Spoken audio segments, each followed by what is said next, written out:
pregnant man kissed a piece of chicken, then slammed it hard against an ancient tree. In the next instant, a deep cracking sound echoed through the forest. Thousands of crows burst out from the branches, scattering in all directions across the country. Hidden rebels, stationed in cities, villages, and mountains, sensed the signal. After decades of silence, they knew their long-awaited king had returned. That night, they all showed up at the same forest, as if drawn by fate. A comrade tossed an axe through the air, and the moment the man caught it, they understood. A hero had come back to free India's oppressed lower castes. This was the late 18th century. The lower caste people of India had been reduced to little more than slaves, forced to labor day and night, eating garbage off the ground like animals. Any attempt at rebellion was met with brutal beatings. Since British forces invaded northern India, the upper castes had become loyal dogs to the empire, while the lower castes were stripped of even the right to survive. But then came a hero, Shamshera. Wielding his battle axe, he led the Hamaran tribe to rise quickly. They not only fought off the colonial forces, but also plundered wealth from the upper castes to redistribute it among the poor.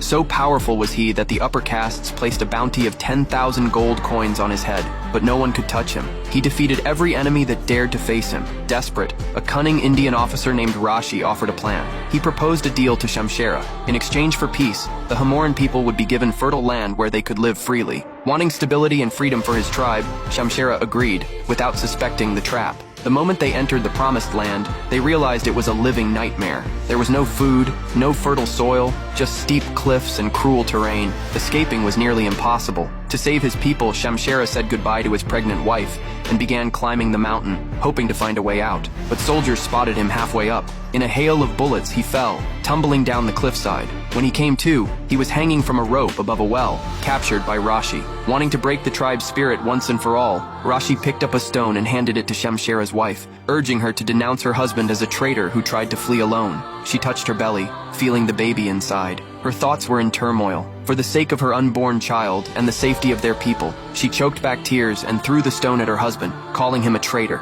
Hearing this, the tribe's anger exploded. One by one, they hurled stones at the man they once called a hero. And just like that, in a storm of betrayal and fury, a legend fell in a broken, chaotic world.